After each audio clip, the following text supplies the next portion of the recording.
One day, the owner of a gas station thinks that he needs to improve his profit because he invested a lot behind the establishment of his gas station. And now he is bearing a lot of other expenses as well, such as maintenance cost, salaries of the employees, electric bills, and so on. So he looks around his property and he finds out that there is an empty space. So he establishes a fast food over there. He thinks that while fueling the car, the customer will visit his fast food and have some stuff from there, and this will improve his profit. So he is using the same property for multiple purposes. Now, this time he is earning from his gas station as well as his fast food. This whole concept is known as economies of scope. So from this example, we can define it as economies of scope is an economic theory stating that average total cost of production decreases as a result of increasing the number of different goods produced. Now, let's imagine the same thing in a different way. This time, the owner is not establishing the fast food by himself. Actually, he is letting a third party to come over there and establish a fast food. That means the owner is going for the leasehold concept.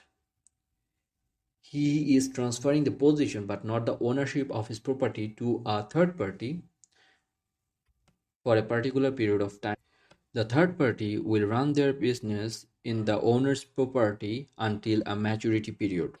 Meanwhile, the third party will share profit or monthly rent, but it will be based on their contract. This concept is known as easement. Now, what's the basic difference between easement and economies of scope?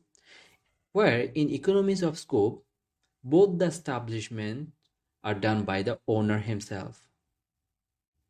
But in easement, the owner is not establishing the second business. Actually, he is letting other parties to come over there and establish a second business and he is earning from there. So that's the basic difference between easement and economies of scope. Now let's forward to the definition.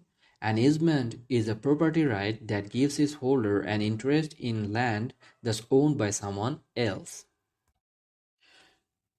Now it's our last concept. Suppose you need banana to do your business. Your supplier supplies each lorry of banana for $10,000. Each lorry can carry at most 10,000 banana. No matter how much banana you order, but for each order you have to spend $10,000 and it's fixed. Now, if you order 5,000 banana and you spend $10,000, so basic calculation here is for each banana your cost is $2. But instead of ordering 5,000, if you order 10,000, that means the lorry's fullest capacity, what happens then? For 10,000 banana, you're spending $10,000 this time.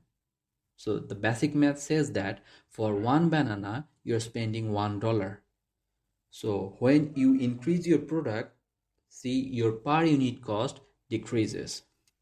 So from this example, we can say that an economies of scale is when a company increases production or purchase capacity, per unit cost decreases.